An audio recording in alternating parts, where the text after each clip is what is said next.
সুপ্রিয় শিক্ষার্থীরা, এ পর্যায়ে আমরা অত্যন্ত গুরুত্বপূর্ণ একটি ম্যাথ সমাধান করব। এই ম্যাথটি দেখার সাথে সাথে তোমরা অ্যান্সার করতে পারবে। আমি প্রথমে এটাকে সমাধান করে দেখাবো, তারপরে শর্টকাটটা দেখাবো।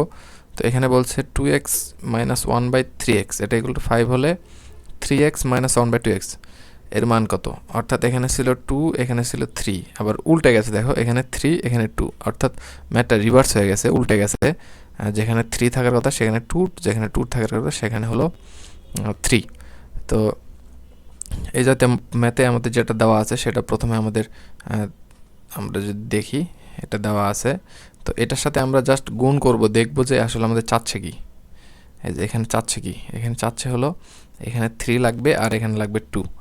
তাহলে এই যে উপরে যেটা থাকবে, উপরে আছে হলো 3 আর নিচে আছে হলো 2, এই জিনিসটা দিয়ে জাস্ট গুণ করে দিব, এই জিনিসটা দিয়ে জাস্ট গুণ করে দিব উভয় পক্ষে। তাহলে গুণ করে দিলে আমাদের কাজ শেষ। তো এখান থেকে আমাদের পাবো হচ্ছে 3x মাইনাস 1/2x, এটা সমান হবে আমাদের 15/2। তো এটার অ্যান্সার হবে হচ্ছে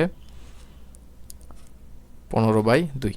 তো জাস্ট আমরা দেখবো যে এখানে আছে কি, এখানে কত আছে 3 আর নিচে আছে 2, তাহলে 3/2 দিয়ে উভয় পক্ষে গুণ করে দিব।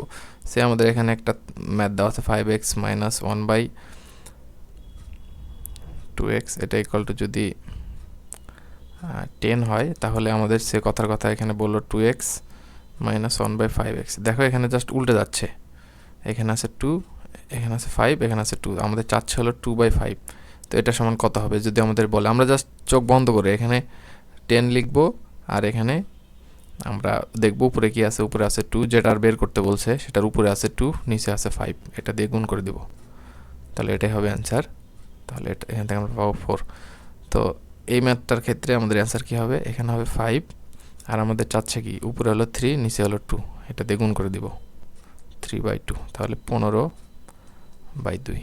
এটার অ্যান্সার হবে 15/2। খুবই সিম্পল।